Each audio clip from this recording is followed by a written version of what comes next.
Ra'ad মানে হলো বজ্রপাত।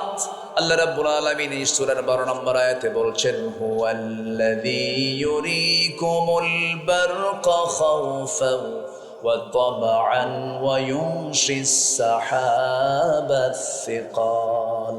জোরে বলুন আল্লাহু আকবার। তিনি বলছেন, তিনি সেই মহান রব যিনি আকাশে মেঘমালাকে ঝুলিয়ে রেখেছেন, যে মেঘমালাগুলো ওজনওয়ালা মেঘমালা। আল্লাহ রাব্বুল আলামিন কোন মেঘমালাকে কখনো জমিনে ফেলে দিয়েছেন নাকি? ফেলে দেন নাই। যদি মাঝে মাঝে মেঘমালাগুলো যদি খণ্ড হয়ে যদি ভেঙ্গে পড়তো, মানুষ কি বিল্ডিং বানাতো নাকি? মাঝে মাঝে বিশাল বড় দুর্ঘটনা ঘটে যেত।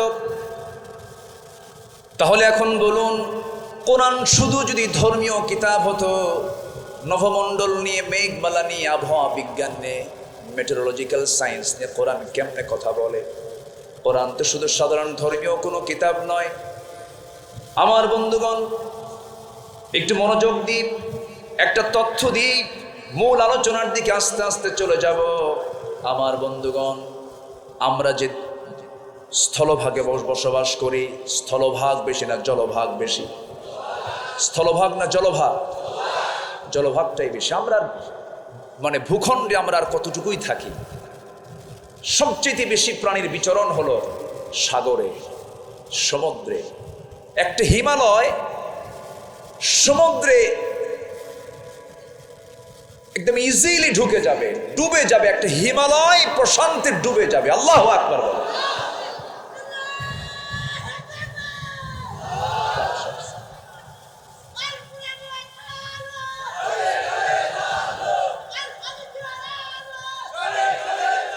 জি ঠিক, ওর সালামও দিছে কিন্তু। ঠিক আছে, এখন বসে।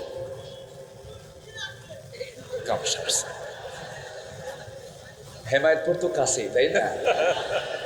আচ্ছা ঠিক আছে, জি একটু, হ্যাঁ হ্যাঁ ঠিক আছে, ওকে একটু পাঠায় দেন।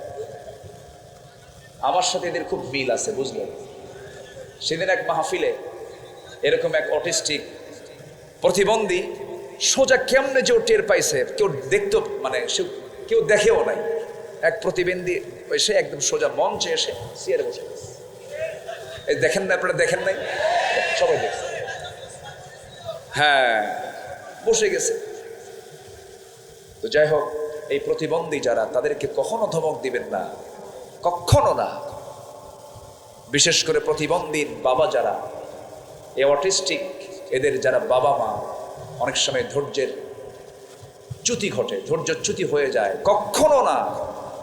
আল্লাহর মাখলুক, আল্লাহর সৃষ্টি, আপনার জন্য পরীক্ষা, কখনো অসম্মান করা যাবে। সম্মানিত ভাইয়েরা, তাহলে স্থলভাগ বেশি না জলভাগ বেশি? শুধু বেশি না অনেক বেশি? অনেক বেশি। আল্লাহ রাব্বুল আলামিন সমুদ্র বিজ্ঞান নিয়ে কথা বলেছেন, সমুদ্র জগৎ নিয়ে কথা বলেছেন। সূরা নূরের 40 নম্বর আয়াতে মহান রাব্বুল আলামিন কাফিরদের দৃষ্টান্ত উপমা দিতে গিয়ে তিনি বলছেন, আও কাযুলুমাতিন ফি বাহরিল লুজ্জি ইয়াগশাহু মাওজুম মিন ফাওকিহি মাওজুম মিন ফাওকিহি সাহাব। জোরে বলুন আল্লাহু আকবার। যুলুমাতুন বা'দুহা ফাওকা বা'দিন ইযা আখরাজা ইয়াদাহু لم يكد يراها ومن لم يجعل الله له نورا فما له من نور। জোরে বলুন আল্লাহু আকবার। আল্লাহ রাব্বুল আলামিন যারা কাফির, যারা অবিশ্বাসী, তাদের এক্সাম্পল দিতে গিয়ে, উপমা দিতে গিয়ে বললেন, কাফিরদের উপমা এমন যেমন এক বিশাল গভীর সমুদ্রের তলের অন্ধকার, উপরে একটি তরঙ্গ ছেয়ে আছে, তার উপর আরেকটা তরঙ্গ, এবং এর উপরে ঘন কালো মেঘমালা, অন্ধকারের উপর অন্ধকার ছেয়ে আছে। এমনকি কেউ যদি তার হাত বের করে তবে সে তাও আদৌ দেখতে পাবে না, গভীর অন্ধকার। আল্লাহ যাকে আলো দেন না তার জন্য কোনো আলো নাই। কার কথা? আল্লাহর কথা। কাফিরদের দৃষ্টান্ত দিচ্ছেন শুধু সমুদ্রের, সাধারণ কোন সমুদ্রের গভীর সমুদ্র নিয়ে নয়, গভীর সমুদ্রের তলদেশকে নিয়ে আল্লাহ রাব্বুল আলামিন কাফিরদের উপমা দিয়েছেন। এখানে তিনটা বিষয়। নাম্বার 1 হলো আধুনিক বিজ্ঞান অনুযায়ী সমুদ্রের গভীরে প্রতি 15-20 মিটার পর রংধনুর রংগুলো স্তরে স্তরে শোষিত হয়ে 200 মিটার গভীরতায় সমস্ত রং নিঃশেষ হয়ে যায়। আর 1000 মিটার গভীরে দুর্ভেদ্য নিবিড় এক অন্ধকার বিরাজ করে। এতটাই অন্ধকার যে কেউ যদি তার হাত বের করে তবে সে হাত আদৌ দেখতে পাবে না। এই জন্য আল্লাহ রাব্বুল আলামিন সুন্দর করে ওই এক্সাম্পলটাই দিয়েছেন, যুলুমাতুম বা'দুহা ফাওকা বা'দিন ইযা আখরাজা ইয়াদাহু লাম ইয়াকাদ ইয়ারাহা। জোরে বলুন আল্লাহু আকবার। কেমন করে নবীর পক্ষে সম্ভব এমন তথ্য দেওয়া? আরেক জায়গায় বলছেন, এরপরই বলছেন ইয়াগশাহু মাওজুম মিন ফাওকিহি মাওজুন। এর মাঝেও আরেকটা তরঙ্গ আছে যাকে বিজ্ঞানের ভাষায় বলা হয় ইনার ওয়েভস, যা খালি চোখে দেখা যায় না। কেবলমাত্র পানির লবণাক্ততা এবং ঘনত্বের পার্থক্য পরীক্ষা করেই এর অস্তিত্ব নিরূপণ করা সম্ভব। অথচ এই আশ্চর্য রহস্যময় তথ্য মহান আল্লাহ কোরআনের 1500 বছর আগে বিশ্ববাসীকে জানায় দিয়েছেন। জোরে বলি সুবহানাল্লাহ। আয়াতের শেষ অংশে আল্লাহ রাব্বুল আলামিন বলছেন, ومن لم يجعل الله له نورا فما له من نور। আল্লাহ যাকে নূর দেন না সে কখনো নূর, তার জন্য কোনো নূর নাই। আধুনিক সমুদ্র বিজ্ঞান বলছে সমুদ্রের গভীরতায় বিশেষ কিছু প্রাণী আছে যাদের কোনো দৃষ্টি শক্তি নাই। তারা তাদের ল্যাটেরাল লাইন অর্গান ব্যবহার করে ওই পরিবেশে নেভিগেট করে, যা মহান আল্লাহ রাব্বুল আলামিনের এক অশেষ নিদর্শন। আমার বন্ধুগণ, এই যে চমৎকার সমুদ্র জগৎ নিয়ে কাফেরদের দৃষ্টান্ত দিয়েছেন 1500 বছর আগে কোনো মানুষের পক্ষে সম্ভব নয়। একমাত্র কোরআন নাজিল করেছেন তিনি আমার কে। আসতে বলবেন তিনি আমার কে।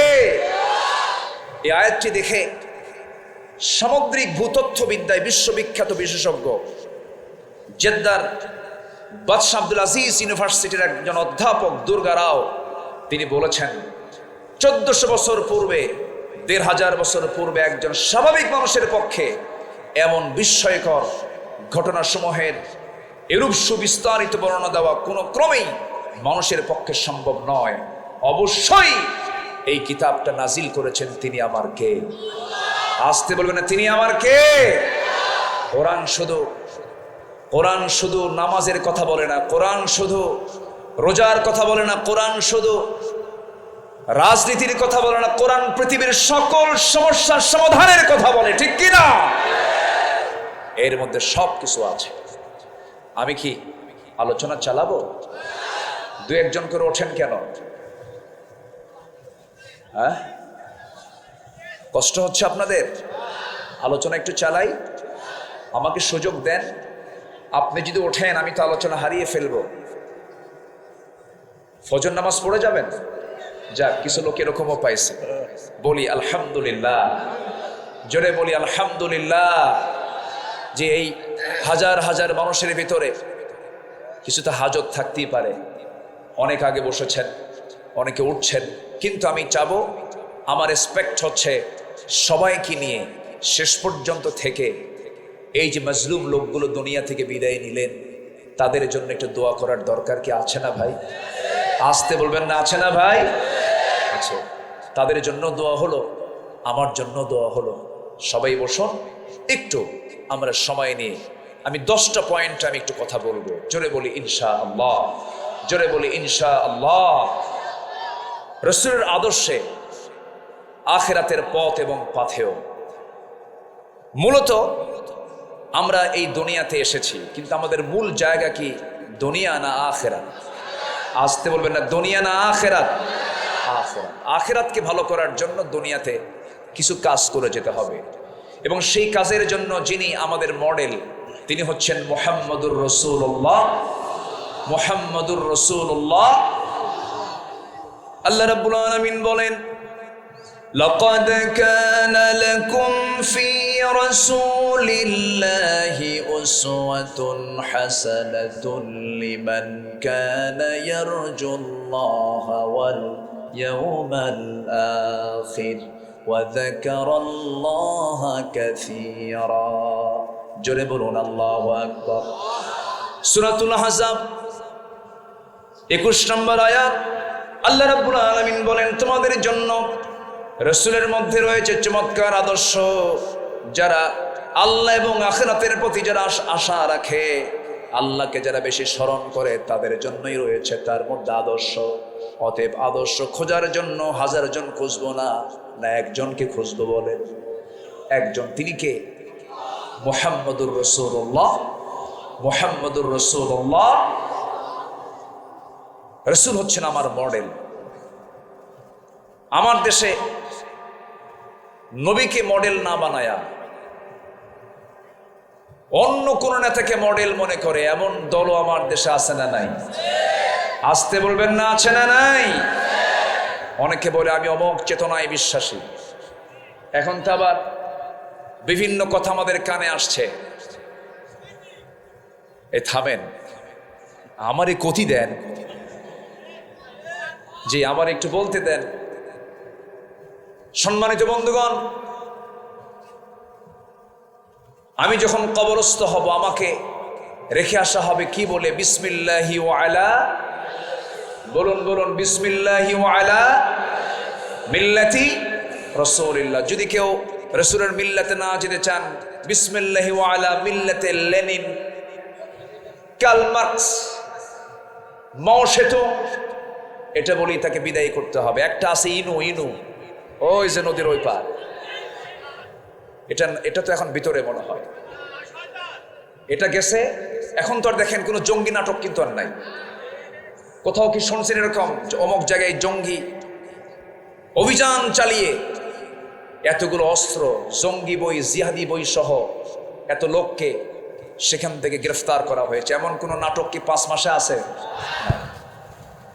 সেই নাটকের নাট্যকারও দেশে নাই, জয়েন্ট যারা নাট্যকার, সহকারী নাট্যকার, তারাও নাই। এই জন্য 5 মাসে আর এগুলো কিছু শোনা যাচ্ছে না। এর জয়েন্ট নাট্যকার ছিল হলো এই যে ইনো একটা, ও কিছু হইলেই জঙ্গি শব্দটা তুলতো। সম্মানিত বন্ধুগণ, ওরা ভেবেছিল এই দেশ থেকে ইসলামকে নির্মূল করতে। ইসলাম কারো বাবার নাম। ইসলাম কার? আসতে বলবেন না, ইসলাম কার? ইসলাম ছিল, আছে, থাকবে। তুমি থাকবে না। আল্লামা সাঈদীর কি সুন্দর কথা, 25 বছর আগে কি বললেন। আপনারা কি মনে করেন জানি না, আমি তো মনে করি উনি একজন বড় আল্লাহওয়ালা মানুষ ছিলেন। আপনারা মনে করেন কি না? আল্লাহু আকবার। 25 বছর আগের কথা। গোড়ায় ঝাঁকি দেব, গোড়ায় নাড়া দেব, মামু বাড়ি দিল্লি গিয়ে পড়বা। সোজা কোথায় গিয়ে পড়ছে? কোথায় গিয়ে পড়ছে? এমন একটি সময় আসবে পালানোর জন্য একটি ইঁদুরের গর্ত খুঁজে পাবো না। বিচারপতি মানিক, কালা কইলেন না, কালা তো আল্লাহ বানায়। এই মানিক রে বিছানা দেয় নাই। সিলেটবাসীকে ধন্যবাদ, কলার পাতা দিয়েছিল। পরের দিন কোর্টের হাজিরা, কোর্টে তুলতে নিয়ে সিলেটবাসী খুব ভালো আপ্যায়ন করেছে। একদম 2 বিছে আউট করে খাসি বানায় দিয়েছে। যা কি কথা বোঝেন নাই? কথা বোঝেন নাই? নেত্রী হেলিকপ্টার অপেক্ষা করছেন, দরবেশকে নিয়ে যাবেন। দরবেশ নাই। কয়েকদিন পর তার মুখের দাড়িও নাই, মাথার চুল কালো, পাঞ্জাবি খুইলা গেঞ্জি পড়ছে, পাজামা খুলে লুঙ্গি পড়ছে, যেন তারা কেউ না আসেনি। আবার ভুল করে নৌকায় চড়ছে। ভুল করে কই চড়ছে? নৌকা। নৌকায় চড়ে কি আর পার পেতে পারে? কোস্টগার্ড ধরে ফেলেছে। সাথে ছিল আইনমন্ত্রী। আইনমন্ত্রীকে কোস্টগার্ড বলে, স্যার আপনাকে চিনছি আমি, থানায় চলে। আইনমন্ত্রীকে, আমি কি একে আসছি? আমি তো জামাতের সাথে আসছি। কিসের সাথে? হ্যাঁ, উপায় নাই তো। কে? কই যে বসে আছে মাথা, ওই যে বসে আছে, মাথার চুল কালো, মুখে দাড়িও নাই, লোকটা গেঞ্জি পরা, লুঙ্গি পরা, লোকটা কে? ভালো করে দেখো, ওটাই দরবেশ। ওরা চেয়েছিল আলেমদেরকে বেইজ্জত করতে, আল্লাহ ওদেরকে লাঞ্ছিত করে ছেড়েছেন। কত কথা বলবো, বহু কথাই তো রয়ে আছে। বলি বলি বলি, জোরে বলি ইনশাআল্লাহ। দিন এসেছে আমাদের, এক মাকে শীত যায় না তো। ওরা ভেবেছিল মাঘ আর আসবে না। সম্মানিত বন্ধুগণ, তাহলে সব আদর্শ মাইনাস, আমার আদর্শ একজন, তিনি কে? মুহাম্মাদুর রাসূলুল্লাহ। মুহাম্মাদুর রাসূলুল্লাহ। সেই নবীজির চারিত্রিক সনদ পৃথিবীর কেউ দেয়নি, দিয়েছেন কে? আল্লাহ।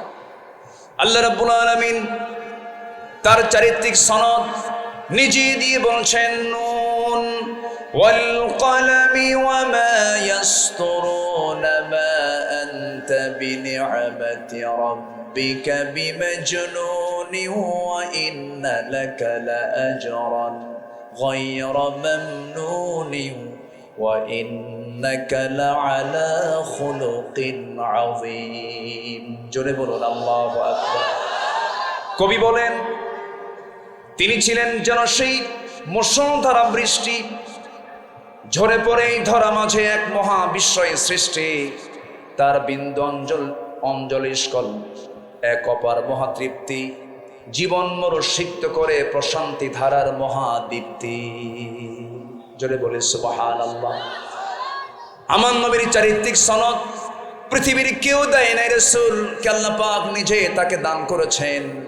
সুইডিশ একাডেমির প্রয়োজন নাই, আমাদের দুনিয়ার কোনো একাডেমির থেকে পুরস্কার পাওয়ার প্রয়োজন নাই। আমাদের প্রয়োজন পুরস্কার পাওয়া দরকার কার দরবার থেকে?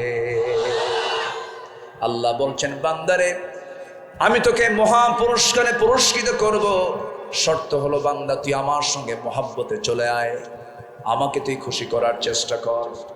আমার আল্লাহ তাআলা প্রত্যেক রাত্রিতে আরশে আজিম থেকে দুনিয়ার আকাশে চলে আসেন। জোরে কোন সুবহানাল্লাহ।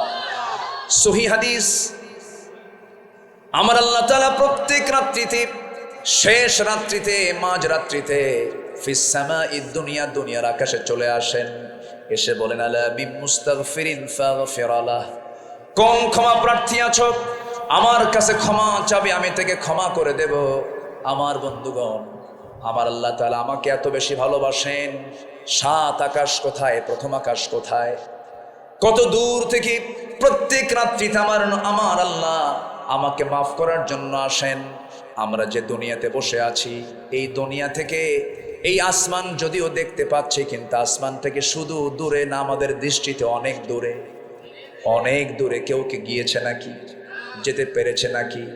যাওয়া সম্ভব নাকি? সম্ভব না। আমার বন্ধুগণ, শুধু ছোট্ট একটা তথ্য দেব। আল্লাহ আমার জন্য, আমাকে খুশি করার জন্য কত কাছাকাছি চলে আসেন আল্লাহ তাআলা, কত দূরে তার আরশে আজিম। আমরা যেখানে বসে আছি ঠিক এই জায়গা থেকে সূর্যটা আমরা দেখতে পাই প্লেটের মতো 13 লক্ষ গুণ বড়। ওই সূর্যের চাইতে ব্যাটেল জুইস, সুপারনোভা, আড্রা, প্রক্সিমা সেন্ট্রাই, এই সমস্ত তারকারা যেগুলো, কত বড় ব্যাটেল জুইস একটা তারকা আছে, এই সূর্যের চাইতে শুধু এক গুণ নয়, দ্বিগুণ নয়, ওই সূর্যের চাইতে ব্যাটেল জুইস তারকা আছে, সেই তারকাটা 33 কোটি গুণ বড়। 33 কোটি গুণ বড় একটা তারকা। শুধু এরকম একটা তারকা নয়, কোটি কোটি গ্যালাক্সি আছে। প্রত্যেকটা গ্যালাক্সির ভিতরে আল্লাহ রাব্বুল আলামিন 500 বিলিয়ন করে তারকা রেখে দিয়েছেন। এরকম করে আল্লাহ রাব্বুল আলামিন মহাশূন্যে তারকাগুলো ঝুলায় রেখেছেন। শুধু মহাশূন্যের কথা বলছি, আমিও তো করে যাই নাই। মানুষ চাঁদের দেশে চলে গেছে, চাঁদ সফর করেছে, মঙ্গল গ্রহে গেছে। বান্দা যদি মনে করে গ্রহ দেখলাম মঙ্গল, দেখলাম চাঁদ, চাঁদের দেশ দেখলাম, একটু তারকার দেশ দেখতে চাই, তারকার দেশে যদি কোনো বান্দা যেতে চায়, দুনিয়ার কোনো যানবাহন দিয়ে চলবে না, দুনিয়ার কোনো বিমান কপ্টার দিয়ে চলবে না, নভোযান দিয়ে চেষ্টা করা যেতে পারে। দুনিয়ার লেটেস্ট নভোযান হলো অ্যাপোলো 11, যার ঘন্টার গতি হলো 39,000 কিলোমিটার। 39,000 কিলোমিটারে বেগে যদি রওনা দিয়ে দেয়, বান্দা রওনা দিয়েছে সেই পৃথিবীর সবচেয়ে নিকটবর্তী তারকার দেশ, যার নাম হলো প্রক্সিমা সেন্ট্রাই। পৃথিবীর সবচেয়ে কাছাকাছি তারকার দেশ, সেই তারকার কাছে যদি যেতে চায় কেউ, এমন দ্রুতগতি সম্পন্ন এলো অ্যাপোলো 11 চড়ে, তার সময় লাগবে 1,15,000 বছর মাত্র। যাবেন কারা কারা? হাত তোলেন। সম্ভব? আসতে বলে সম্ভব। আমি কি আকাশে গেছি এখনো? আকাশ তো বহু দূরে। এরকম প্রথম আকাশ, দ্বিতীয় আকাশ, তৃতীয় আকাশ, চতুর্থ আকাশ, 7 আকাশের উপরে আমার আল্লাহ তাআলার আরশে আজিম। সেখান থেকে প্রত্যেক রাত্রে আমাকে আপনাকে মাফ করার জন্য প্রথম আকাশে চলে আসে। তাহলে কি তাহাজ্জুদের দরকার আছে? আসতে বলে আছে, আরো জোরে বলেন আছে। আমার নবীজি তাহাজ্জুদে কাঁদতেন কেমনে? নাসাই শরীফের হাদিস। আমার নবীজি তাহাজ্জুদের নামাজ যখন পড়তেন, সিজদায় গিয়ে এত জোরে ঝাড়ায় কাঁদতেন তিনি, তার কান্নার আওয়াজটা কেমন হতো? হাদিস এসেছে, চুলায় আগুন ধরিয়ে দেওয়ার পরে পাতিলে পানি তুলে দিয়ে যদি পাতিলটার পানি গরম করা হয়, গরম হলে পরে, সিদ্ধ হলে পরে পানি টকবক টকবক যে আওয়াজটা হয়, আমার নবীজির সিজদায় পড়ে যখন তিনি কাঁদতেন, টকবক পানির মতো আওয়াজ আমার নবীর মুখ থেকে বের হতো। রাসূল এত কাঁদতেন। সবচেয়ে বেশি কেঁদেছেন আমার নবীজি, যায় নামাজ ভিজে যেত, এত কান্না তিনি কাঁদতেন। এই কান্নার অধিকাংশ কারণ ছিল আমি এবং আপনি, আমার উম্মত। জোরে কোন সুবহানাল্লাহ। ইন তুআযিবহুম ফাইন্নাহুম ইবাদুক। আল্লাহ তুমি যদি আযাব দাও, তুমি যদি শাস্তি দাও, তারা তো তোমার বান্দা, তুমি আমার উম্মতগুলোকে মাফ করে দাও। কাল হাশরের ময়দানে সবাই বলবেন নাফসি নাফসি, আমার নবীজি বলবেন উম্মতি উম্মতি। এই জন্য আদর্শ মডেল দরকার একজন ব্যক্তির, মুহাম্মদ সাল্লাল্লাহু। যে নেতাকে আমি কবরে পাবো, যে নেতাকে আমি মিজানে পাবো, যে নেতাকে আমি পুলসিরাতে পাবো, যে নেতাকে আমি হাউজে কাউসারে পাবো, যে নেতাকে আমি কাল হাশরের ময়দানে পাবো, সেই নেতাকে নেতা না বানায়া দুনিয়ার উল্লুক ভাল্লুককে নেতা বানাবেন, কিয়ামতের দিন মুসিবতে পড়ে যাবেন। অতএব আমার আপনার জন্য আজকে সিদ্ধান্ত হলো, আমরা দল করব নবীর দল, দল করব আল্লাহর দল। সবাই রাজি আছেন? আল্লাহ কবুল করুন, জোরে বলি আমিন। আমার ভাইয়েরা, অনেক লম্বা কথা। রাসূলের আদর্শে আখিরাতের পথ এবং পথেও 10টি পয়েন্ট আমি কথা বলতে চাই। নাম্বার 1 হলো আমার নবীজির যে আদর্শের, যে আখিরাতের পথ এবং পথেও নাম্বার 1 হলো নবীজির ভিতরে তাওহীদের পথে দৃঢ়তা এবং একনিষ্ঠতা ছিল। তাওহীদের পথে তিনি খুব দৃঢ় ছিলেন এবং একনিষ্ঠ ছিলেন। সবাইকে একনিষ্ঠ হওয়ার জন্য তিনি আহ্বান করেছেন। আল্লাহ রাব্বুল আলামিন সূরা হুদের মধ্যে বলছেন, সূরা হুদের 112 নম্বর আয়াত, ফাস্তাকিম কামা উমিরতা ওয়া মান তাবা মাআকা ওয়া লা তাতগাউ ইন্নাহু বিমা তা'মালুনা বাসীর। জোরে বলুন আল্লাহু আকবার। হে রাসূল, আমি আপনাকে যা আদেশ করেছি তার উপরে আপনি অটল থাকুন, অবিচল থাকুন। আপনি কখনো ঘাবড়াবেন না, আপনি কখনো দুমড়ে মুচড়ে যাবেন না। একজন মুজাহিদ কখনো বসে থাকে না, বসে থাকে না। যত আসুক বাধা যতই আসুক বিপদ ভেঙে পড়ে না, ভেঙে পড়ে না। একজন মুজাহিদ কখনো বসে থাকে না, বসে থাকে না। সামনে থাকলো হাজার পাহাড় তার, দুশ্মন হলো না হয় বেসমার। সামনে থাকলো হাজার পাহাড় তার, দুশ্মন হলো না হয় বেসমার। তবুও সে সামনে চলে, তবুও সে সামনে চলে, থমকে দাঁড়ায় না। একজন মুজাহিদ কখনো বসে থাকে না, বসে থাকে না। আল্লাহ কবি মতিউর রহমান মল্লিকের কবরটাকে জান্নাতের টুকরা বানায় দেয়। জোরে বলি আমিন। এক একটা গান, এক একটা ওয়াজ, এক একটা গান, এক একটা শিল্প। আল্লাহু আকবার বলেন। আমরা কি দুমড়ে মুচড়ে পড়বো? আমরা সামনের দিকে এগিয়ে থাকবো। ফাস্তাকিম কামা উমিরতা। এই আয়াত যখন নাজিল হয়, আমার নবীজির দাড়িগুলো পাকতেছিল জীবনের শেষ সময়। তখন তাকে বলা হলো, হুজুর আপনি তো বুড়ো হয়ে যাচ্ছেন, দাড়ি পাকতেছে। আমার রাসূল বললেন, সূরা হুদের 112 নম্বর আয়াত আমাকে বুড়া বানিয়ে দিয়েছে। এই আয়াত খুব ভারী আয়াত। এই আয়াতটার দিকে তাকালে আমার দারুণ ভয় লাগে। আল্লাহ যেন আমাদের সবাইকে দ্বীনের উপরে ইস্তেকামাত থাকার তৌফিক দান করেন। জোরে বলি আমিন। আমির হামজার বুক ফুলিয়ে ইসলাম গ্রহণ করার পর কুরাইশদের রাগ চরমে উঠেছিল। তারা বুঝতে পারল মুহাম্মদ বিন আবদুল্লাহর শক্তি বনু হাশিমের সমর্থনে তারা তাওহীদের আন্দোলন চলছে। বিভিন্ন ষড়যন্ত্র শুরু করে দিল, বয়কট করলো। আমরা সবাই জানি এক পর্যায়ে চরমভাবে যখন লেগে গেল, আবু তালেব, আমার ডান পাশে যিনি বসে আছেন উনি কিন্তু মুসলিম আবু তালেব।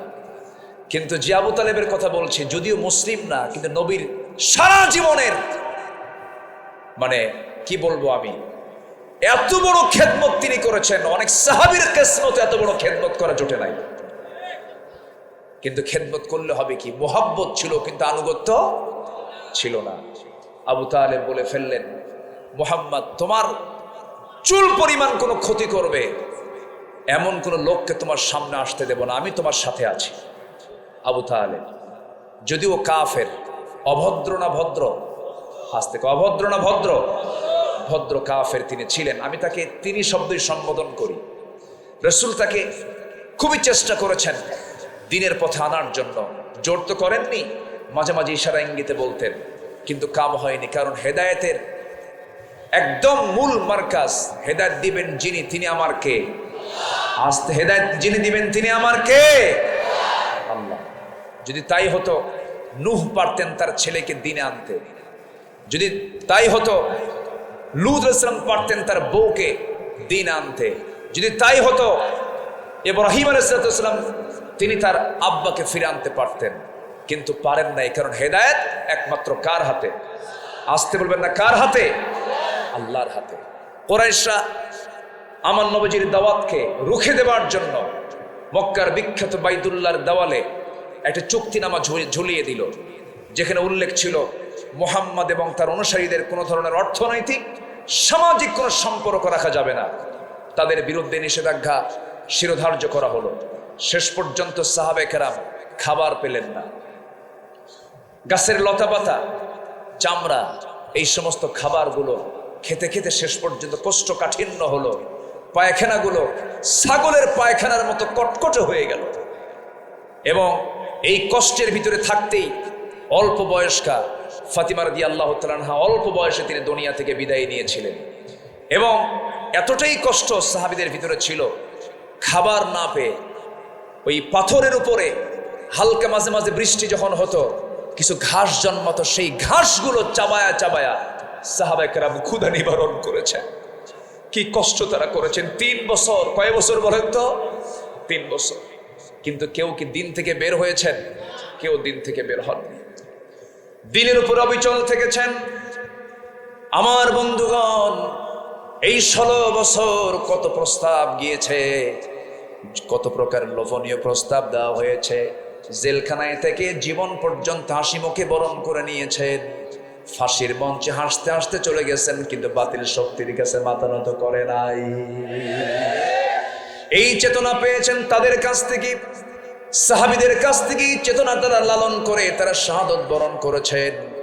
আমার বন্ধুগণ, নাম্বার 1 চলে গেল।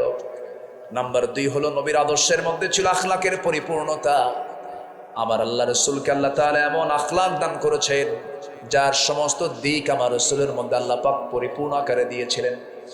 শামাইলে তিরমিজির মধ্যে এসেছে, সাইয়েদনা আলী বলেন, নবীর চরিত্রের ব্যাপারে তার কাছে জানতে চাওয়া হলে তিনি বললেন, কানা রাসূলুল্লাহ সাল্লাল্লাহু আলাইহি ওয়াসাল্লাম দাইমাল বিশর সাহালাল খুলক লাইনাল জানিব লাইসা বিফাদ্দিন ওয়ালা গালিযিন ওয়ালা সাহাবিন ওয়ালা ফাহাশিন ওয়ালা আইয়াবি ওয়ালা মুশাহিন ইয়াতাগাফালু আম্মা লা ইয়াশতাহি। আমার নবীজি নাম্বার 1 সহজ সরল ছিলেন, নাম্বার 2 কোমল হৃদয়ের অধিকারী ছিলেন, নাম্বার 3 তিনি কঠিন স্বভাবের ছিলেন না, তিনি উচ্চস্বরে কথা বলতেন না, অশ্লীল ভাষা প্রয়োগ করতেন না, কারো দোষ খুঁজে বেড়াতেন না, কৃপণ ছিলেন না, তিনি অপছন্দনীয় কথা এড়িয়ে যেতেন, তিনি কাউকে নিরাশ করতেন না, মিথ্যা প্রতিশ্রুতিও দিতেন না। নাম্বার 9 হলো 3টি বিষয় থেকে তিনি বিরত থাকতেন, ঝগড়া বিবাদ, অহংকার করা, অপ্রয়োজনীয় কথাবার্তা বলা। এই 16 বছর অহংকার ছিল কিনা বলেন? আসতে বলছে অহংকার ছিল কিনা বলেন? চিন্তা করুন, ছাত্ররা তাদের ন্যায্য আন্দোলন চালিয়ে যাচ্ছিল, বৈষম্য বিরোধী আন্দোলন তারা চালাচ্ছিল যে না, কোটা বাতিল করতে হবে, বৈধ একটি আন্দোলন। গুরুত্বপূর্ণ একটি জায়গা থেকে, চেয়ার থেকে বলা হলো, রাজাকারের নাতিপুতিরা চাকরি পাবে। এটি কি বিনয়ের কথা না অহংকারের কথা? বিনয়ের কথা না অহংকারের কথা? অহংকারের কথা। সম্মানিত ভাইয়েরা, যারাই অহংকার দেখিয়েছে যুগে যুগে, অহংকার পেয়েছে যার, ধ্বংস হয়েছে তার। মাটির সঙ্গে মিশায়া দিয়েছেন তিনি আমার কে? আসতে বলবেন না, তিনি আমার কে?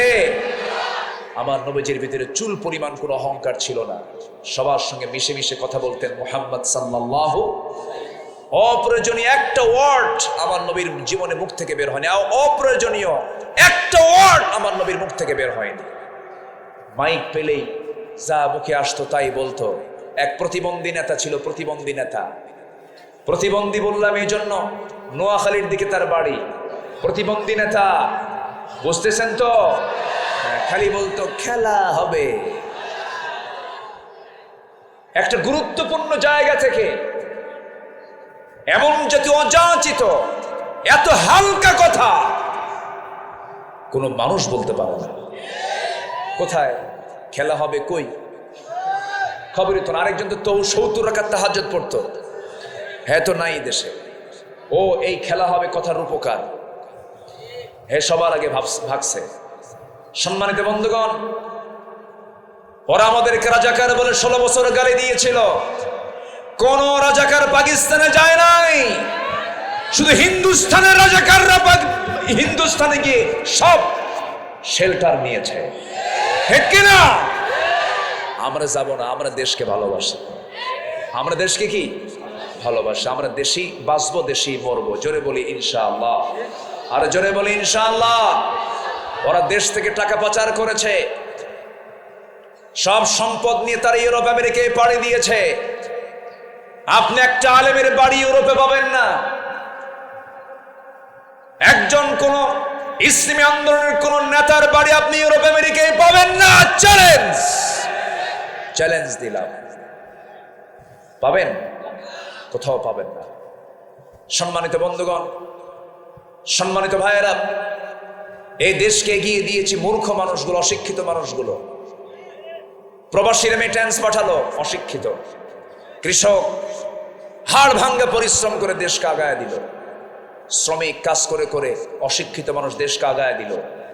দেশকে আগায় দিয়েছে অশিক্ষিতরা, আর দেশকে পিছায় দিয়েছে কলমের খোঁচা দিয়ে শিক্ষিত নামের কিছু কলঙ্ক নরপশুরা। একটা প্রশ্ন করবো, আপনি বলুন তো, তালাকের যে প্রবণতা, আপনি কোন কাজীকে প্রশ্ন করবেন, পাবনার কাজীকে, তাকে প্রশ্ন করবেন কালকে, যে তালাক যে সমাজে চলছে, তালাকের প্রবণতা এখন মূর্খদের মধ্যে, অশিক্ষিতের মধ্যে বেশি না শিক্ষিতের মধ্যে বেশি? তাহলে যে শিক্ষার ফলাফল সংসার ভাঙ্গে, ওই শিক্ষা না হয় ভালো।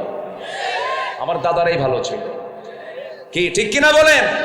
তাহলে শিক্ষা ব্যবস্থার মধ্যে ত্রুটি আছে না নাই? ঝামেলা আছে না নাই? ওরা দিল্লির প্রেসক্রিপশন দিয়ে এই দেশে শিক্ষা নিতে চালু করেছিল। ওই শিক্ষানীতিকে আমরা উল্টায় দিয়ে আমরা চাই প্রত্যেক শিক্ষার সাথে কোরআন এবং হাদিস শিক্ষাকে বাধ্যতামূলক করে দিতে হবে।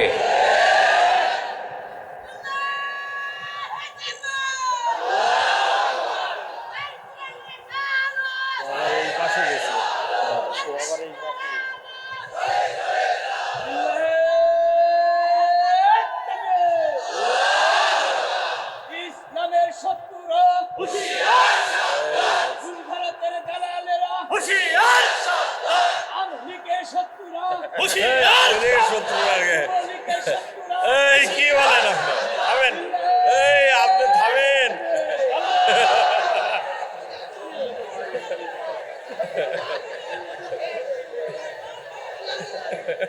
উদ্দেশ্য ঠিক আছে, কিন্তু স্লিপ টাং হয়ে গেছে। যাই হোক,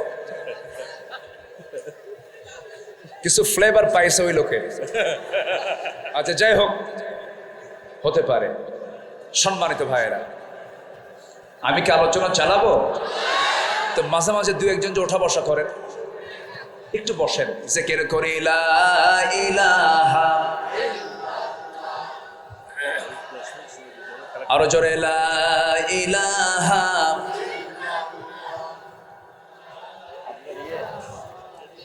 আরো জোরে লা ইলাহা,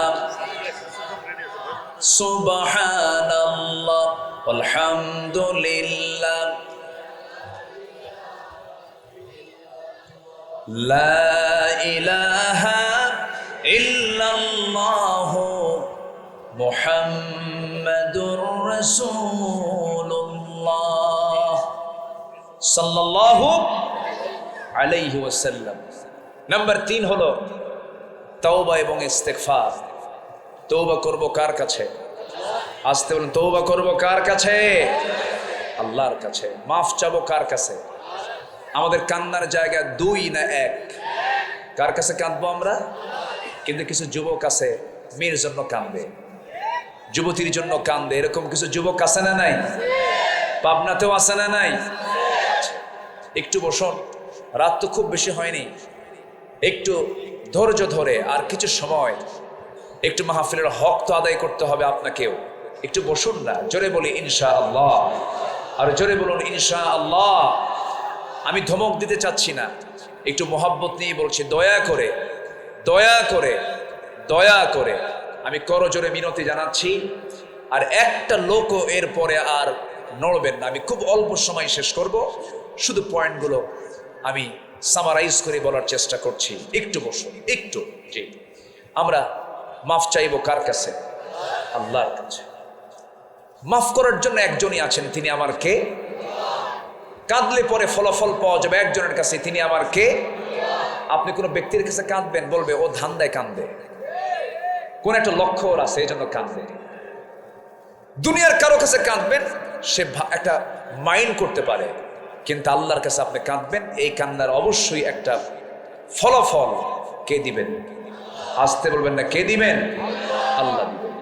আল্লাহ রাব্বুল আলামিন বলেন, তুবু ইলাল্লাহি জামিআন আইয়ুহাল মুমিনুন লাআল্লাকুম তুফলিহুন।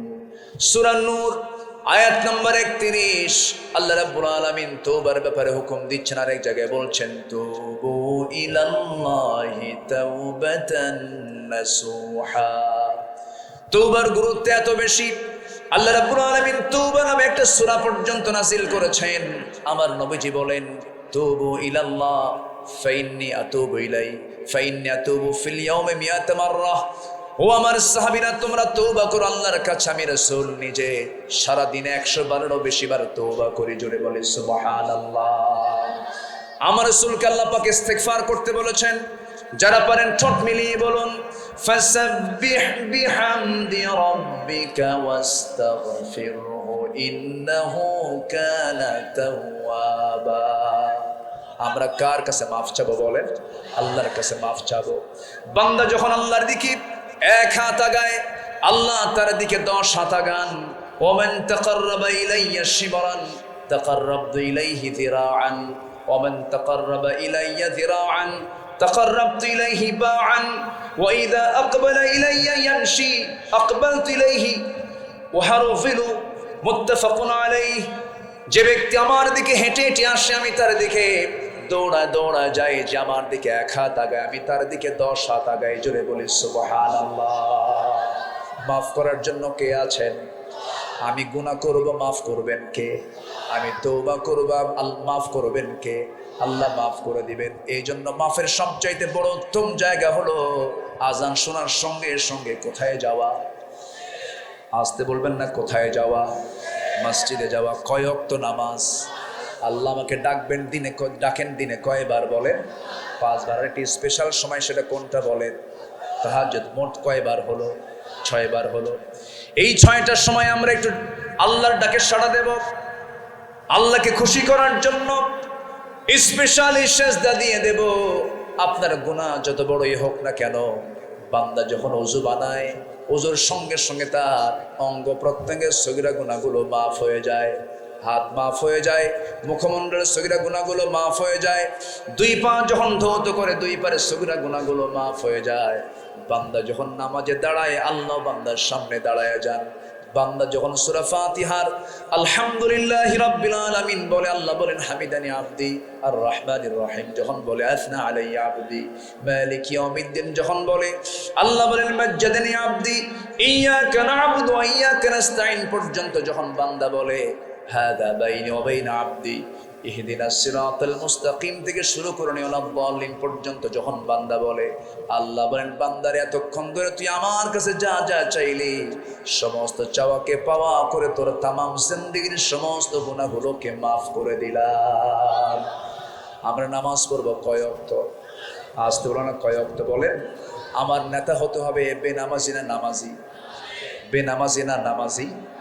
আমরা এই বিষয়টা খেয়াল করব, কারণ ইয়াউমা নাদউ কুল্লা উনাসিম বিইমামিহিম, কিয়ামতের দিন আল্লাহ রাব্বুল আলামিন প্রত্যেক ব্যক্তিকে হাজির করবেন তার নেতা সহ।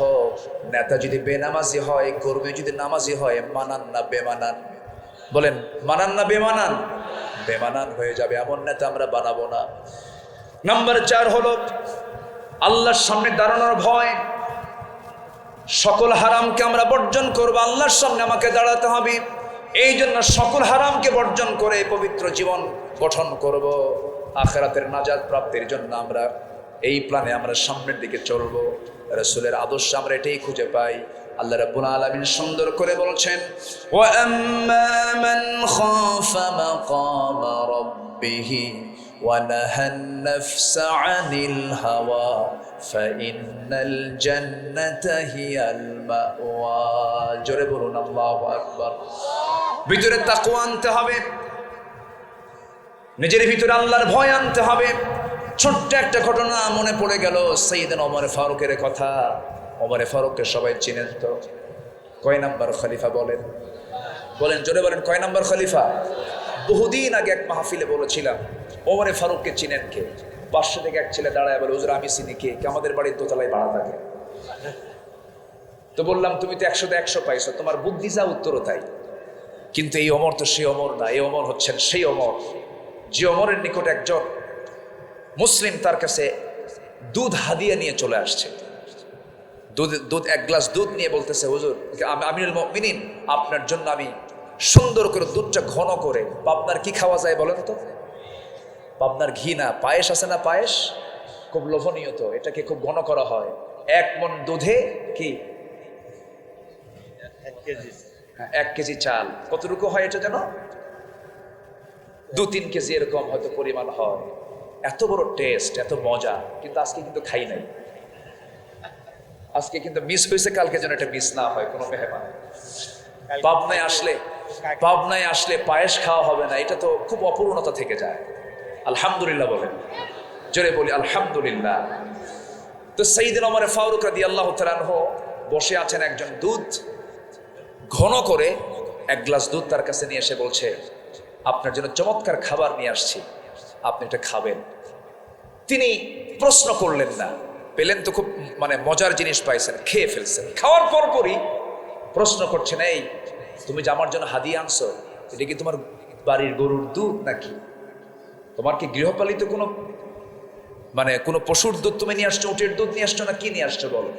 কে না, এটা আমি রাষ্ট্রের পক্ষ থেকে গরিবদের জন্য যেটা বরাদ্দ হয় সেটা পেয়েছি, এরপর যেহেতু আমি পাইছি এটা আমি আপনাকে হাদিয়া দিলাম, আপনার জন্য তো জায়েজ। দেখছেন ফতুয়া মারতেছে। কিন্তু ওমরে ফারুক বললেন, ঠিক আছে তুমি যাও। সাইয়েদনা ওমরে ফারুকের চোখ অশ্রু সজল হয়ে গেল, চোখে পানি চলে আসছে। কাঁদতে কাঁদতে তিনি মনে মনে ভাবতেছেন, যদি আমি মারা যাই, আল্লাহ যদি আমাকে প্রশ্ন করেন, সরকারের জিনিস বাইতুল মালের খাবার তোমার পেটে কেন, কেমন করে জবাব দেব? সেই জন্য করলেন কি, বেশি পরিমাণ পানি পেটের মধ্যে ঢুকায় নিলেন, এরপরে নখ 5টা একসঙ্গে গলার মধ্যে ঢুকায় দিয়া জোরপূর্বক সমস্ত খাবারগুলো পেট থেকে বের করে দিলে। আমার ভাইয়েরা, সাইয়েদনা ওমর ফারুক রাদিয়াল্লাহু তাআলা আনহু রাষ্ট্রের মধু নিয়ে এসেছেন, 4 ভাগ করবেন, 5 ভাগ করবেন, 1 ভাগ তিনি নেবেন আর 4 ভাগ প্রতিবেশী নেবেন। স্ত্রীর কাছে এসে বলছেন, স্ত্রী শোনো, এই যে 1 বোতল মধু আনছে, রাষ্ট্রের মধু ভাগাভাগি করে নিতে হবে, সমান ভাগে 5টা ভাগ করো, 1 অংশ আমাদের আর 4 অংশ হলো প্রতিবেশীর। এই কথা বলে তিনি মধুর বোতলটা তিনি হ্যান্ড ওভার করলেন স্ত্রীর কাছে, বলছেন, স্ত্রী তুমি এটাকে ভাগ করো। 1 মিনিট যেতে না যেতেই বললেন, স্ত্রী তোমাকে আমি ভাগ করতে দেব না, দাও বোতলটা আমার হাতে দিয়ে দাও। কিচ্ছু কথা না বলে প্রতিবেশীর ঘরে চলে গেলেন। প্রতিবেশীর কাছে গিয়ে বলছেন, প্রতিবেশী আমার, এই যে মধু তোমাকে দিলাম, সমান 5 ভাগে ভাগ করবে, 1 ভাগ আমাকে দিয়ে বাকি 4 ভাগ এই 4টা ঘরে তুমি সহ সমান করে নিয়ে নিবা। তিনি তার অংশের মধুটুকু নিয়ে বউয়ের কাছে এসে বলছেন, বউ আমার, আমি তোমার কাছে একটু লজ্জাবোধ হচ্ছে, আমার তোমার কাছে মধুর বোতল দিয়েছিলাম, আবার ফেরত নিয়েছিলাম, মন খারাপ হতেই পারে, কিন্তু আমি কি তোমাকে ট্রাস্ট করি, আমি তোমাকে বিশ্বাস করি, আমি রাষ্ট্র চালাই, তুমি আমার পরিবার চালাও, বাচ্চাদের রান্না বান্না করে দাও, বিশাল বড় খেদমত তুমি আমার পরিবারের জন্য করো, আমার সন্তানদের তুমি মা, আমি তোমাকে সম্মান করি, আল্লাহি তাল্লাহি বিল্লাহি আমি তোমাকে সন্দেহ করে গ্লাসটা মধুর বোতলটা হাতের ভিতর থেকে নিয়ে নেই নাই। নেওয়ার উদ্দেশ্য হলো মধুভাগের দায়িত্ব আমি তোমাকে না দিয়া প্রতিবেশীর হাতে জন্য দিয়েছি, কারণ মধু হলো তরল জিনিস, তুমি যখন এটাকে মাপতে যাবে, ভাগ করতে যাবে, যতই তুমি সমান ভাগে ভাগ করো না কেন, তরল মধু হওয়ার কারণে, লিকুইড হওয়ার কারণে কিছু মধু তোমার হাতে লেগে যাবে, সেটা 1 ফোঁটা হোক, 2 ফোঁটা হোক, 3 ফোঁটা হোক না কেন, 1 ফোঁটা, 2 ফোঁটা, 3 ফোঁটা মধু আমাদের ভাগে বেশি আসুক, এটা চাই নাই মনে করে মধুভোগের দায়িত্ব আমি অন্যের কাঁধে চাপায় দিয়েছি। জোরে বলি সুবহানাল্লাহ, আরো জোরে বলি সুবহানাল্লাহ। ঘোড়া কিনতে গেছেন ওমর ফারুক রাদিয়াল্লাহু তাআলা আনহু, তিনি তখন স্টিল খলিফাতুল মুসলিমিন, 40টা রাষ্ট্রের তিনি রাষ্ট্রপ্রধান। চলে গেছেন ঘোড়া কেনার জন্য, ঘোড়া কিনেছেন, ঘোড়াওয়ালার কাছ থেকে টাকা পয়সা দিয়ে দিয়েছেন, ঘোড়াও কিনে নিয়েছেন, দেখে শুনে নিয়েছেন। ঘোড়ার পিঠে চড়ে তিনি বাড়িতে চলে আসবেন। আগের যুগে মানুষ ঘোড়া কিনতে যেত, যেমন আজকের যুগে হোন্ডা কিনতে যায়, গাড়ি কিনতে যায়, আগের যুগে কি কিনতে যেত? ঘোড়া কিনতে যেত। ঘোড়া কিনে বাড়িতে ফিরে আসতেছেন, বাড়িতে আসার আগ দিয়ে তার ওই ঘোড়ার 4টা পা অকেজো হয়ে পড়ে গেছে। উনি মনে মনে চিন্তা করলেন, ঘোড়াওয়ালা আমাকে কেমন বড় ঠকান ঠকালো, ঘোড়া তো অচল ঘোড়া, অসুস্থ ঘোড়া দিয়েছে। ফেরত চলে গেলেন, ফেরত গিয়ে বললেন, ও ঘোড়াওয়ালা, তুমি আমাকে কেমন করে ঠকালে কেন, অচল ঘোড়া আমাকে দিলে কেন, এই ঘোড়া আমি নেব না, তুমি ফেরত নিয়ে নাও। ঘোড়াওয়ালা বলছে, আমিরুল মুমিনিন, আমার জানা মতে আমি আপনাকে অচল ঘোড়া দেই নাই, আপনার কাছে চলে যাওয়ার পর ঘোড়া অচল হয়ে গেছে, অসুস্থ হয়ে পড়েছে। ওমর ফারুক ধমক দিয়ে বলছেন, তুমি কি এই আচরণটা আমার সঙ্গে করতে পারলে, কেমন করে, এই ঘোড়া আমি নেব না, তুমি ফেরত নিয়ে নাও। ঘোড়াওয়ালা মুস্কি হাসি মেরে বলছে, আমিরুল মুমিনিন, আমার কথাও ঠিক নাই, আপনার কথাও ঠিক নাই। আমি যতই তর্ক করবো, আপনি যতই তর্ক করবেন, এখানে কোনো ফয়সালা আসবে না। চলুন এই ঘোড়াটা ফেরত নেব কি ফেরত নেব না, এটার ফয়সালা আদালত করবে, কোর্ট করবে। একজন সামান্য ঘোড়াওয়ালা শাসকের ব্যাপারে এমন বড় কথা বলতেছে। সেই দেশের বিচার, সেই দেশের আইনটা কত স্বাধীন ছিল, এর একমাত্র কারণ ছিল ওমর সমাজে চালু করেছিলেন কিসের বিধান। সাইয়েদনা ওমর ফারুক রাদিয়াল্লাহু তাআলা আনহু কিচ্ছু বললেন না। ঠিক আছে ঘোড়াওয়ালা, তুমি যেহেতু বিচার চাচ্ছ, আদালতে যেতে চাও, আমি আদালতে চলে যাব। আদালতে তিনি যেতে প্রস্তুতি নিয়ে নিলেন, চলে গেলেন। আদালত চত্বরে ঢুকে ভিতরে, যখন আদালতের ভিতরে ঢুকেছেন, খলিফাতুল মুসলিমিনের অধীনে চাকরি করে বিচারের চেয়ারে বসে থাকে এমন বিচারপতির সামনে বসে আছে ওমর ফারুক। সামনে যাওয়া মাত্রই বিচারপতির চেয়ার থেকে দাঁড়ায় গেছে। আমিরুল মুমিনিন, আপনার মতো ব্যক্তি এই জায়গায় কেন, কি হয়েছে বলুন? তিনি বলছেন, বিচারপতি আমি ওমর, আমাকে দেখে আজকে বিচার করা যাবে না। ইন্নাল্লাহা ইয়া'মুরু বিল আদল, ইন্নাল্লাহা ইয়া'মুরুকুম বিল আদল। আদলটাকে ঠিক রেখে বিচার করবে। ঘোড়াওয়ালার কথাও শোনো, আমার কথাও শোনো, সঠিক রায় যেটা হবে সেই রায়টাই তুমি দিয়া দিবা। যখন বাদীর কথা শোনা হলো, ঘোড়াওয়ালার কথা শোনা হলো, ওমর ফারুকের কথাও শোনা হলো, দুজন কথাই তিনি শুনলেন। শোনার পর আস্তে করে ওই আদালতের চেয়ার থেকেই বলতেছেন, আদালতের সেই বিচারপতি কাজী শুরাইহ ইবনুল হারিস আল কিন্দি রাহমাতুল্লাহ আলাইহি, তিনি বলছেন, আমিরুল মুমিনিন, আপনি আমারও খলিফা, আপনি ঘোড়াওয়ালারও খলিফা, আপনি অর্ধজাহানের খলিফা। কিন্তু আজকে দুই পক্ষের কথা শুনে আমি এতটুকু নিশ্চিত হলাম, এই ঘোড়াটা কখনো আপনি ঘোড়াওয়ালাকে ফেরত দিতে পারবেন না। কারণ এই ঘোড়াওয়ালাকে ফেরত দিলে সে ক্ষতিগ্রস্ত হয়ে যাবে। আপনি ওমর সামনে আছেন আমার, আপনি এই জায়গা থেকে সুস্থ অবস্থায় বাড়িতে ফিরবেন, তার যেমন গ্যারান্টি নাই। একটা প্রাণী সুস্থ থেকে অসুস্থ হবে কখন কেউ তো বলতে পারে না। যেহেতু মালিকানা শেষ হয়ে গেছে, কেনা বেচা সম্পূর্ণ কমপ্লিট হয়ে যাওয়ার পর, আপনার মালিকানা যাওয়ার পর ঘোড়াটা অসুস্থ হয়ে পড়েছে, এই ঘোড়া ফেরত দেওয়ার কোনো সুযোগ নাই। ওমর ফারুক আস্তে করে সেই জায়গা থেকে চলে গেলেন বাড়িতে। পরের দিন তিনি মাজলিস শুরার বৈঠকে বসেছেন, সমস্ত লোকজনদেরকে নিয়ে বসে পরামর্শের বৈঠকে বলছেন, শোনো, অমুক আদালতে একজন বিচারপতি আছে, খুব সাহস, তার আমার বিরুদ্ধে রায় দিয়েছে। এই আমার বিরুদ্ধে রায় দেওয়ার কারণে, তার সাহসিকতার কারণে তার পদোন্নতি আমি ওমর দিতে বাধ্য হলাম। যেরকম সুবহানাল্লাহ। আমার বন্ধুগণ, আমার ভাইয়েরা, এটাই হচ্ছে আল্লাহর সামনে কিন্তু দাঁড়াতে হবে, আল্লাহর সামনে জবাবদিহিতার কাঠগড়ায় দাঁড়িয়ে জবাব দিতে হবে। এই অনুভূতি কারো মধ্যে যদি থেকে যায়, সে বান্দার আদর্শ এমনই হতে পারে, এমনই হবে, এটাই স্বাভাবিক। নাম্বার 5 হলো, নবীর আদর্শের মধ্যে আমানতদারিতা ছিল, বিশ্বস্ততা ছিল। কি আমানতদার তিনি ছিলেন, কি পরিমাণ তার মধ্যে আমানত কাজ করতো, আমানত রক্ষার ব্যাপারে খুব তিনি সজাগ ছিলেন। আল্লাহ রাব্বুল আলামিন সুন্দর করে বলছেন, সূরা নিসার 58 নম্বর আয়াতে বলছেন, ইন্নাল্লাহা ইয়া'মুরুকুম আন তুআদ্দুল আমানাতি ইলা আহলিহা ওয়া ইযা হাকামতুম বাইনান নাসি আন তাহকুমু বিল আদল ইন্নাল্লাহা নি'মা ইয়া'iদুকুম বিহি। জোরে বলুন আল্লাহু আকবার। আমার বন্ধুগণ, কি আমানত তিনি শিখিয়েছেন সাহাবে কেরামকে। সাইয়েদনা ওমর ফারুকের কথাই যখন চলে আসলো, আমাদের ব্যাপারে একটি অত্যন্ত গুরুত্বপূর্ণ একটা তথ্য দিচ্ছি। রাষ্ট্রের তহবিলের রক্ষকের কাছে সেই তহবিলে একটা মাত্র দিনার ছিল। কয়টা দিনার বলেন?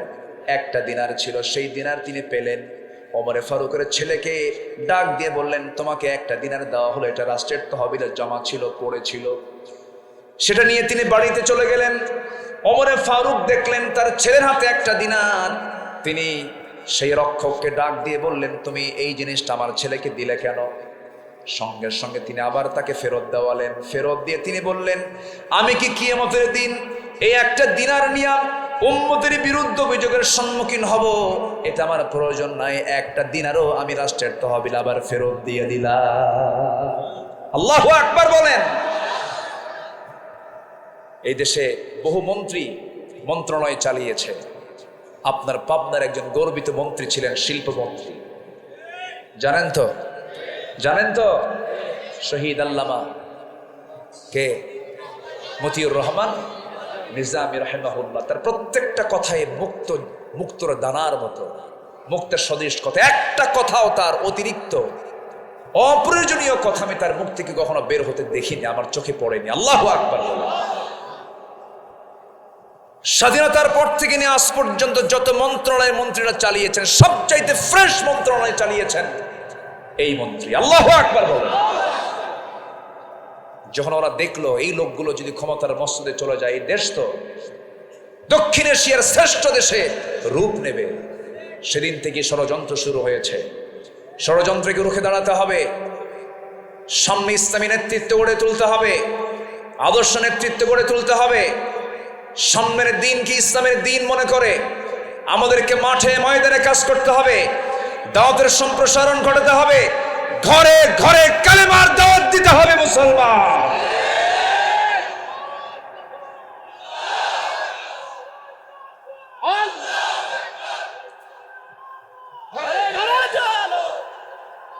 হয়েছে কিনা? এবার উল্টো এখন গভর্নর প্রশ্ন করছেন ওমর ফারুক, আমিরুল মুমিনিন, আপনার পরিবারের কি অবস্থা?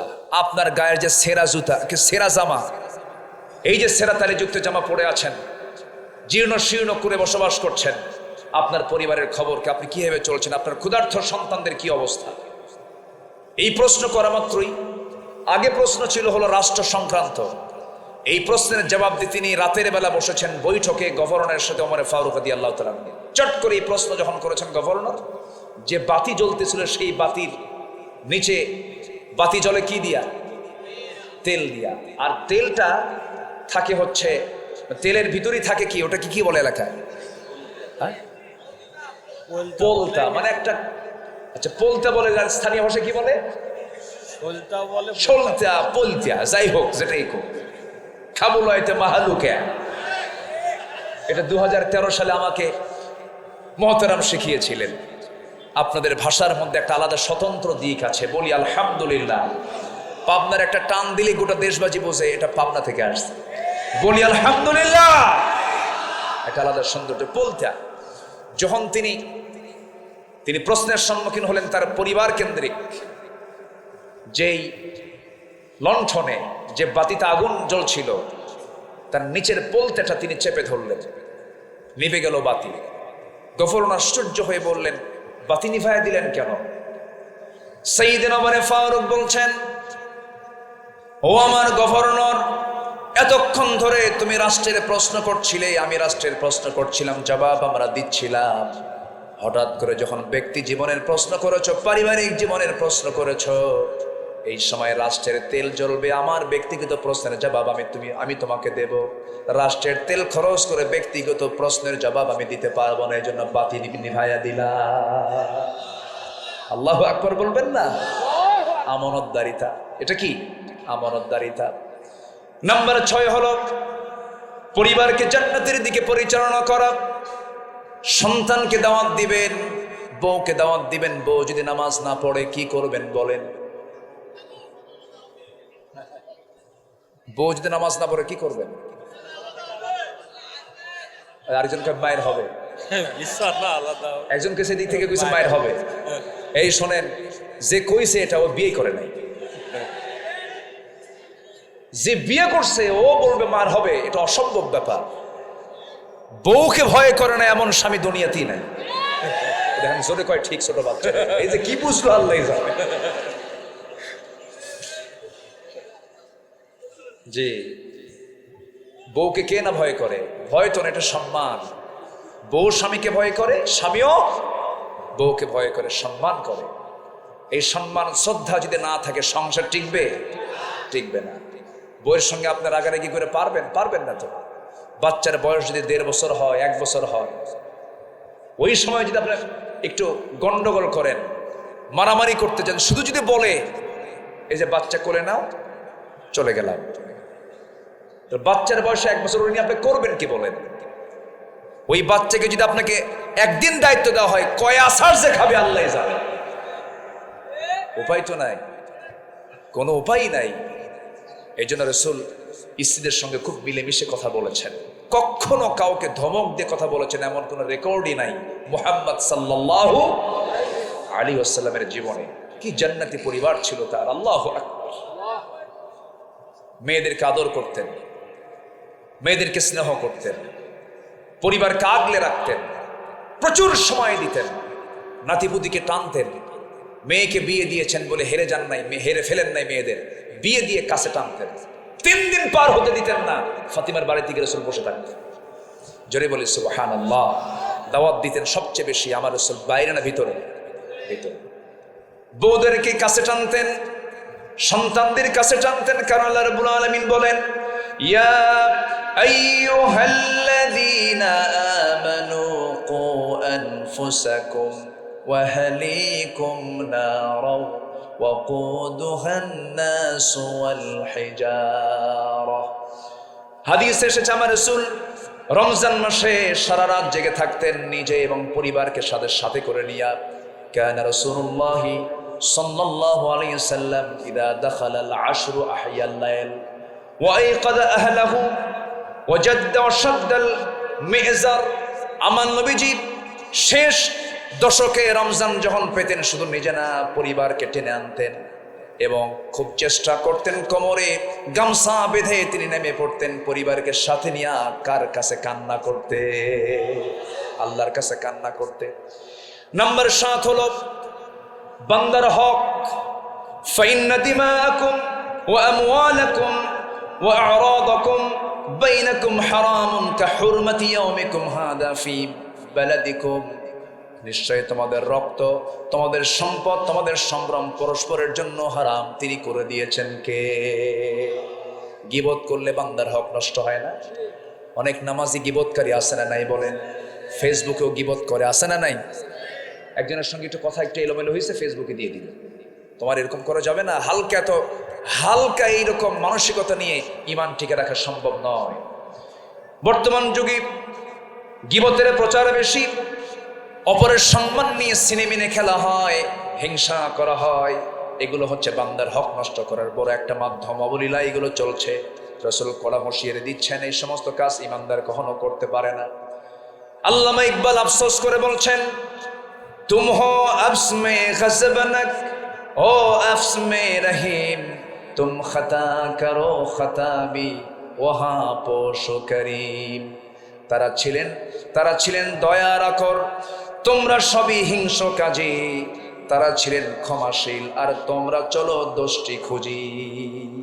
আমরা সংকীর্ণ হব না উদার হব? সংকীর্ণ হব না উদার হব? নাম্বার 8 হলো পার্থিব জীবনের উপরে আখিরাতকে প্রাধান্য দেওয়া। কারণ এই দুনিয়া তো শেষ হয়ে যাবে, দুনিয়া ফুরে যাবে, কিন্তু যেটা কোনোদিন ফুরবে না সেটা হলো আখিরাত।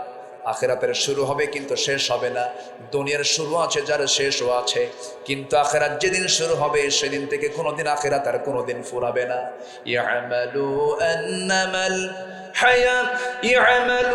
আন্নামাল হায়াতুদ দুনিয়া লাইবুন ওয়া লাহাবুন ওয়া যিনাতুন ওয়া তাফাখুরুম বাইনাকুম ওয়া তাকাথুরুম ফিল আমওয়ালি ওয়াল আওলাদ কামাসালি গায়সিন আ'জাবাল কুফফারা নাবাতুহু সুম্মা ইয়াহিজু ফাতারাহু মুসফাররান সুম্মা ইয়াকুনু হুতামা ওয়া ফিল আখিরাতি আযাবুন শাদীদুন ওয়া মাগফিরাতুম মিনাল্লাহি ওয়া রিদওয়ান ওয়া মাল হায়াতুদ দুনিয়া ইল্লা মাতাউল গুরুর। জোরে বলুন আল্লাহু আকবার। দুনিয়ার জীবনটা হলো ধোকার সামগ্রী ছাড়া কিছুই নয়। এই দুনিয়া ছেড়ে আমিও চলে যাব, আপনিও চলে যাবেন। এই জন্য আখিরাতকে আমরা প্রাধান্য দিয়ে চলবো। রাসূল মদিনার রাস্তা দিয়ে চলছিলেন, হঠাৎ করে দেখেন একটা মরা ছাগল। কি ছাগল? মরা ছাগল। কানটা ধরলেন, কানটাও কাটা। রাসূল বললেন, সাহাবীরা, এই মরা ছাগলকেও টাকা দিয়ে কিনবে না? কি না, জীবিত তো কিনতাম না, কারণ ত্রুটিপূর্ণ কান কাটা ছাগল। রাসূল বলছেন, আমার আল্লাহর কাছে এই দুনিয়ার মূল্য এই মরা ছাগলের চাইতেও কম। এই দুনিয়া ছেড়ে আমিও যাব, আপনিও যাবেন, সব আল্লাহর কাছে ফেরত যাব আমরা। এই জন্য আমরা দুনিয়াটাকে আখিরাতের জন্য সাজায় নেব, সুন্দর করে ইসলাম দিয়ে সাজায় নেব। আল্লামা ইকবাল বলছেন, হর কোই মস্ত নয়ে জৌকে তনসানি হ্যায় तुम मुसलमान हो ये अंदाजे मुसलमानी है। প্রত্যেক তোমাদের আজি বিলাস মদে মাতোয়ারা, তোমরা কি হে মুসলমান, আর একই মুসলমানের ধারা নাকি? কবি আফসোস আল্লামা ইকবাল আফসোস করে কথাগুলো বলছেন। আমরা আখিরাতকে সাজাবো সুন্দর করে, দুনিয়ায় আখিরাতের আমল দিয়া। জোরে বলি ইনশাআল্লাহ, আরো জোরে বলি ইনশাআল্লাহ। নাম্বার 9 10 শর্ট করে বলছি, একটু মনোযোগ দিয়ে শুনুন। নাম্বার 9 এবং 10কে এক জায়গায় বলছি। জীবনের সকল কিছুর ঊর্ধ্বে আল্লাহ এবং রাসূলকে প্রিয় হিসেবে গ্রহণ করা। নাম্বার 10 হলো জিহাদ ফি সাবিলিল্লাহ। একটা আয়াত বলে আমি শেষের দিকে আস্তে আস্তে যাচ্ছি। আল্লাহ রাব্বুল আলামিন সূরা তওবার 24 নম্বর আয়াতে সুন্দর করে বলছেন, কুল ইন কানা আবাউকুম ওয়া আবনাউকুম ওয়া ইখওয়ানুকুম ওয়া আজওয়াজুকুম ওয়া আশীরাতুকুম ওয়া আমওয়ালুন ইqtaraftumuha ওয়া তিজারাতুন তাখশাউনা কাসাদাহা ومساكن ترضونها أحب إليكم من الله ورسوله وجهاد في سبيله فتربصوا حتى يأتي الله بأمره والله لا يهدي القوم الفاسقين। জোরে বলুন আল্লাহু আকবার। 8টা জিনিসের চাইতে রাসূলকে বেশি প্রিয় মনে করতে হবে, জিহাদকে বেশি মহব্বত করতে হবে, জিহাদকে বেশি প্রাধান্য দিতে হবে। নাম্বার 1 পিতা, নাম্বার 2 সন্তান, নাম্বার 3 স্ত্রী, নাম্বার 4 হলো গোত্র, নাম্বার 5 হলো সম্পদ অর্জন করেছো, ব্যবসায় লাগিয়েছো, এরপরে তোমাদের বাসস্থান, এরপরে আল্লাহ রাব্বুল আলামিন বলছেন এই সমস্ত জিনিসের চাইতে সবচেয়ে বেশি প্রিয় হতে হবে 1 নাম্বার, তিনি কে? জোরে বলেন তিনি কে? আল্লাহকে বেশি মহব্বত করতে হবে, রাসূলকে বেশি মহব্বত করতে হবে। আমার নবীজির জীবদ্দশায় আমার নবীজি হাবিব বিন যায়েদ রাদিয়াল্লাহু আনহুকে মুসাইলামাতুল কাজ্জাবের কাছে পাঠালেন, চিঠি দিলেন, চিঠির মাধ্যমে পাঠায়, চিঠি হাতে দিয়ে তাকে পাঠায়া দিলেন। মিথ্যা নবীর এই দাবিদার মুসাইলামাতুল কাজ্জাব সম্মান তো করলই না, তাকে গ্রেফতার করলো। গ্রেফতার করে উল্টা তাকে বলে ফেললো, চাপ দিল, আমি শেষ নবী, আমাকে তোর মানতে হবে। হাবিব বিন যায়েদ তিনি বললেন, জীবন দেব, ঈমান দেব না। আল্লাহু আকবার বলেন, আল্লাহু আকবার বলেন। শেষ পর্যন্ত তাকে বাধা হলো, 2 হাত পা বেঁধে হাত কাটা হলো, পা কাটা হলো, টুকরো টুকরো করে দুনিয়া থেকে বিদায় করা হলো। হাবিব বিন যায়েদ বললেন, শহীদ হতে প্রস্তুত আছি, নবীজির নবুয়তকে অস্বীকার করার ক্ষমতা আমার নাই। আল্লাহু আকবার বলেন। এই হচ্ছে রাসূলের প্রতি মহব্বত এবং ভালোবাসা। আসুন আমরা এই 10টি পয়েন্টের আলোকে আমরা আমাদের জীবনকে সুন্দর করে ঢেলে সাজাবো, নবীর আদর্শে আমরা উজ্জীবিত হব। এই হোক আমাদের প্রত্যয়, এই হোক আমাদের সিদ্ধান্ত। আল্লাহ রাব্বুল আলামিন আমাদের সবাইকে কবুল করুন, জোরে বলি আমিন।